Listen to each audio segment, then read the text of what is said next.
Estamos aquí en el estudio de Cooperativa con el ministro de la Corte Suprema, Lamberto Cisternas, para conversar de varios temas de la actualidad, haciendo también un balance en esta última semana del año. Ministro, gracias por acompañarnos. Muy buenas tardes. Buenas tardes, muchas gracias a ustedes. Bueno, han estado participando, de un encuentro internacional de derecho migratorio. Han estado trabajando justamente en el tema de los migrantes desde el Poder Judicial y al respecto tenemos varias preguntas. Ministro, partiendo por, usted está a cargo de un área de la Corte Suprema que tiene que ver con las personas vulnerables. ¿Por qué los migrantes son vulnerables? Y si son vulnerables solo en Chile o, a juicio de usted, en el resto del mundo, donde hay migración.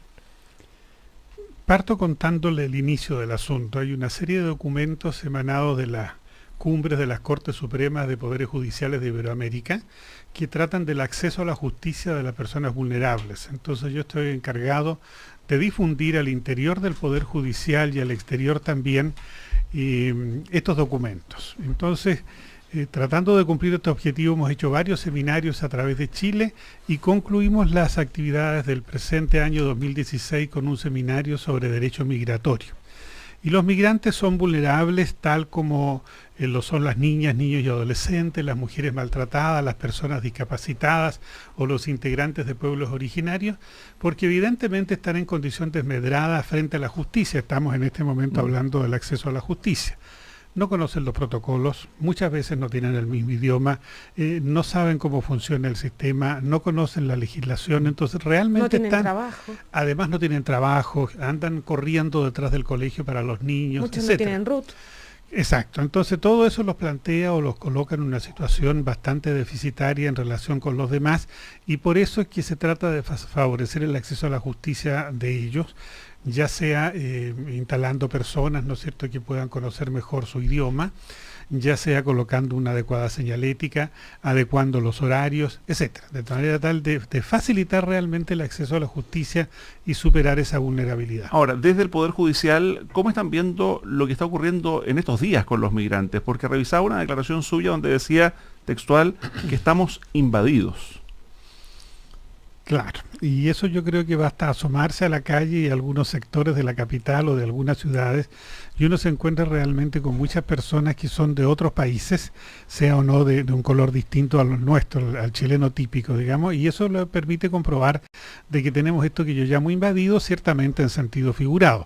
Quiero decir que hay muchos migrantes, lo cual es una diferencia con años anteriores en que era una cuestión bastante más paulatina y que tenía una cierta y determinada orientación desde aquella antigua migración de alemanes que fueron ubicados en el sur del país, ¿no es cierto?, para hacer progresar zonas que no tenían en ese momento trabajo ni cultivo, hasta la situación actual que corresponde a la globalización. Sí, pero además agrega usted que la legislación no está respondiendo adecuadamente, o sea, no es solo cómo se les trata, sino que una legislación que se quedó atrás.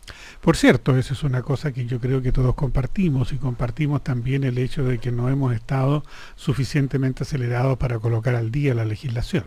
Y es una buena forma de iniciar un debate sobre una nueva legislación, el gobierno ya lo ha anunciado para enero, con el foco que ha tenido a nivel político este tema de la discusión de la migración, que tiene que ver directamente con la justicia, ¿no? Porque tiene que ver con la criminalidad, tiene que ver con el nivel de delitos. ¿Cómo observa usted ese debate? Porque se ha dicho que el nivel de delitos que cometen los migrantes no es mayor al que cometen los chilenos, es infinitamente inferior, de hecho.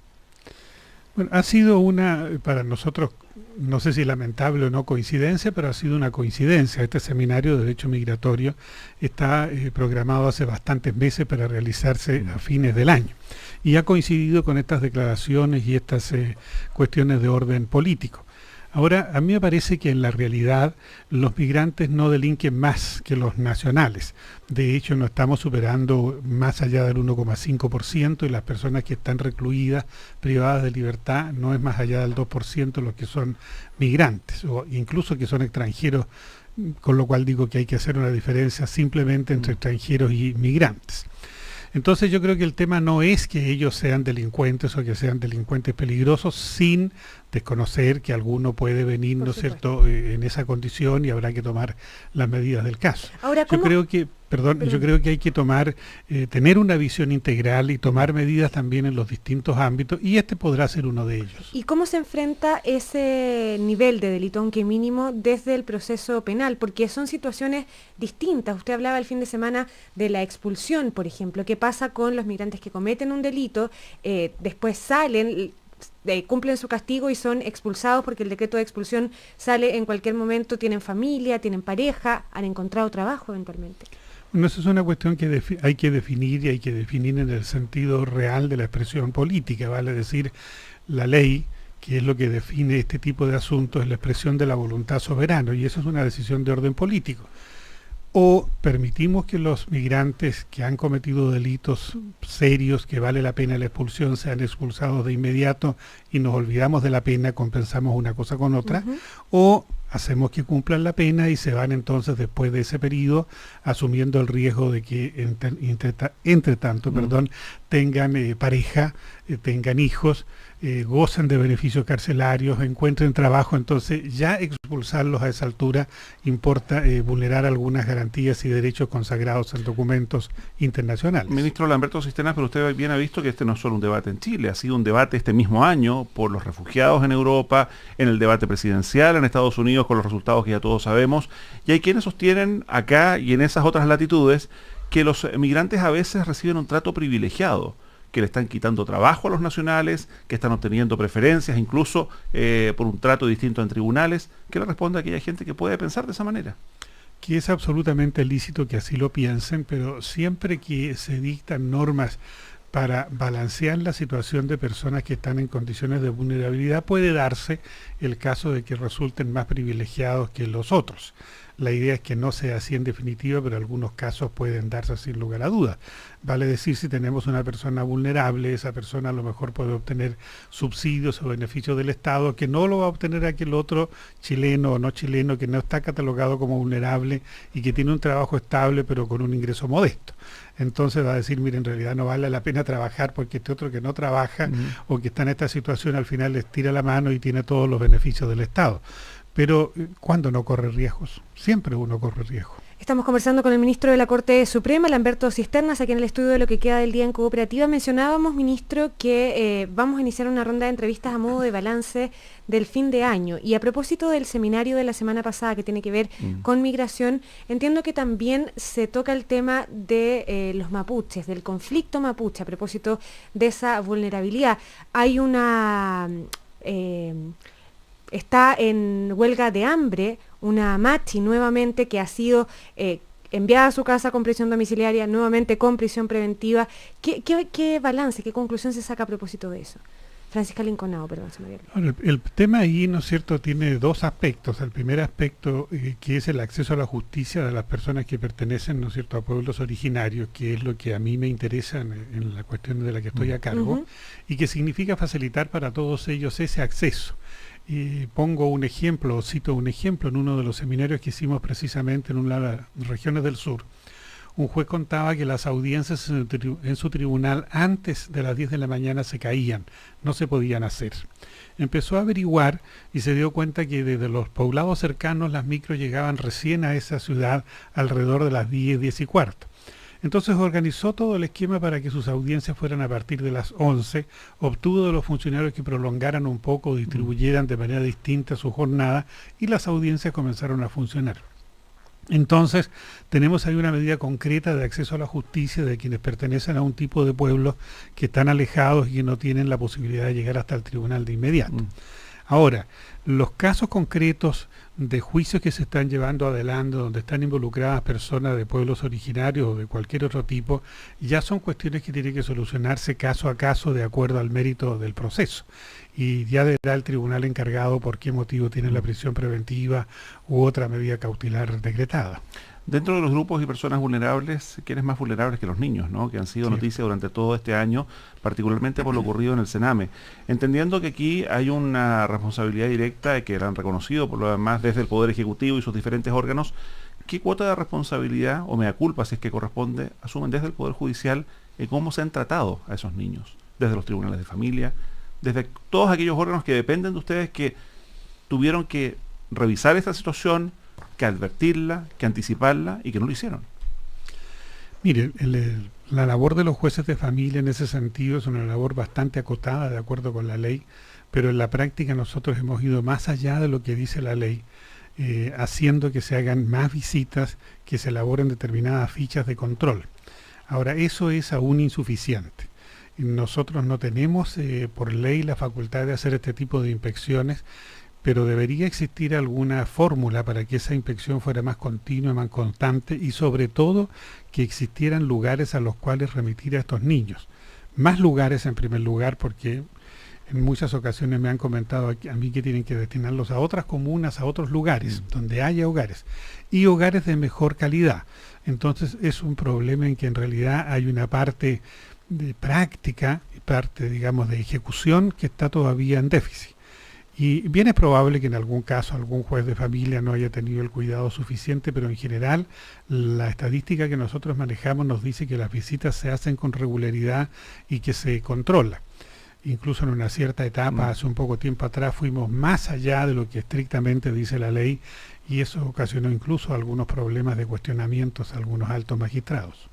Ahora, ministro, en honor al tiempo y con la idea de avanzar en varios temas, ha estado sobre la mesa, particularmente en las últimas semanas, lo que pasó en Punta Peuco, este acto para muchos de perdón de algunos reos que están en ese lugar y se pone en un versus tal vez los beneficios extracarcelarios de personas que tienen enfermedades terminales, que están en situación de salud muy delicada, versus este perdón. Se asoció, digamos, ¿no?, que a propósito de este perdón se abría el debate sobre los beneficios carcelarios. Escuchábamos recién al capellán de La Moneda, obispo evangélico, que decía, Chile tiene que perdonar, pero además olvidar. ¿Cuál es su posición respecto a ese debate? Agradezco la pregunta y formulada en esos términos. ¿Cuál es mi posición? Mi posición es que todas las personas que están privadas de la libertad y ya condenadas tienen derecho a postular a los diversos beneficios que están establecidos en la ley y en cada caso debe ser analizado en su mérito. O sea, para mí no tiene una importancia determinante la circunstancia del tipo de delito que la persona ha cometido porque eso ya fue juzgado, existe sentencia, estamos en periodo de cumplimiento. Si durante el periodo de cumplimiento se reúnen los requisitos objetivos, por ejemplo, para la libertad condicional, debe concederse la libertad condicional, que es el derecho que tiene la persona que lleva un cierto tiempo y cumple otros requisitos, a demostrar en el medio libre que está en condiciones de perseverar en el medio libre. Ya, pero en su criterio, perdón, no hay diferencia, le insisto en la pregunta porque hace un par de días nada más estuvimos acá con el Alto Comisionado de Naciones Unidas en materia de derechos humanos para el Cono Sur, que nos decía que sí debiera marcarse una diferencia desde el derecho internacional entre aquellos que cometieron delitos de lesa humanidad respecto de aquellos que cometieron, llamemos, delitos comunes.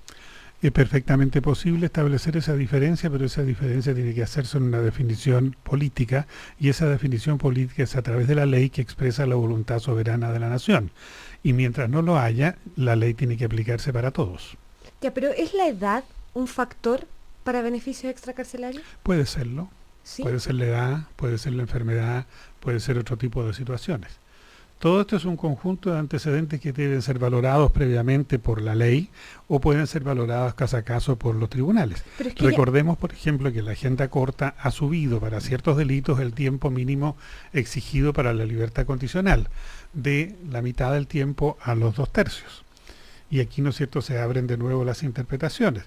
Cuando se dice los 2/3, se dice los 2/3 respecto de este delito o respecto del todo. Entonces hay opiniones diferentes. Y eso se va abriendo camino en la medida en que se va haciendo la interpretación caso a caso de las distintas situaciones que se presentan en los tribunales. Ahora hay quienes dicen que la edad, ¿por qué? La edad, ¿por qué un factor? No la asociamos a enfermedad, solo a edad, solo a vejez. ¿Por qué podría ser un factor de beneficio extracarcelario?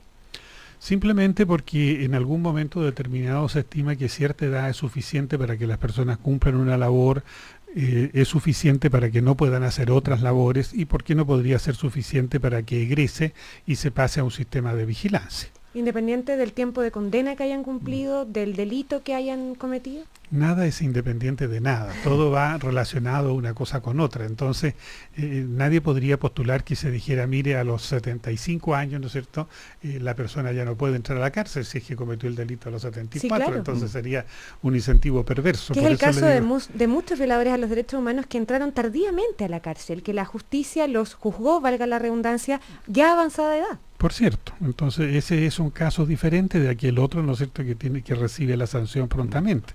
Recordemos que una de las normas típicas de la Convención Americana es justamente la justicia pronta. Ministro Lamberto Cisternas, una última pregunta, al menos de mi parte. En otro de los temas de coyuntura, número uno en muchísimas encuestas, el tema de la seguridad ciudadana. Vimos en el debate político tiempo atrás la famosa puerta giratoria, pero respecto de lo que está pasando hoy día, ¿qué responderle a aquellas personas víctimas de delitos que hicieron todas las denuncias correspondientes, donde hubo investigación de la Fiscalía, donde llegaron los antecedentes al tribunal y no hubo respuesta para aquellas víctimas de delitos, donde para ellos no se hizo justicia? Es muy probable que se tenga esa sensación y es legítimo tenerla. Uno quiere siempre que se haga justicia y que se sancione a alguien que ha cometido un delito. Ahora, el problema es que es muy distinto ir arrancando que ir persiguiendo. Y luego de eso, cuando va persiguiendo y logra aprehender a la persona, llegar al tribunal con todos los antecedentes suficientes como para el que el juez condene. Recordemos que existe un principio básico que es la presunción de inocencia, que tiene que ser destruida por el Ministerio Público. Entonces, no es que el juez tenga que favorecer una u otra posición, sino que tiene que lograr la convicción de que los antecedentes que le entregan destruye la presunción de inocencia y establece la participación. Y eso no es fácil. O sea, la responsabilidad en este y en otros casos siempre va a seguir siendo de la Fiscalía. En el sentido de que tiene que destruir la presunción de inocencia, no en el sentido de que no haga la pega, sino que hace la pega que le es posible. Pero no es fácil hacer esa pega. No es fácil reunir todos los antecedentes. Es una cuestión de la que tenemos que tener conciencia. Lamberto Cisternas, ministro de la Corte Suprema, decimos ahora sí, el cargo encargado del protocolo de acceso a la justicia de grupos y personas vulnerables. Está cerrando el año ya, aquí es lo que queda del día, conversando del balance judicial del 2016, de Punta Peuco, del debate migratorio y tantos otros. Ministros, muchísimas gracias por haber venido a Cooperativa. De nuevo, muchas gracias a ustedes. Que le vaya muy bien. Nosotros vamos a una muy breve pausa. En un instante estamos de regreso con más lo que queda del día.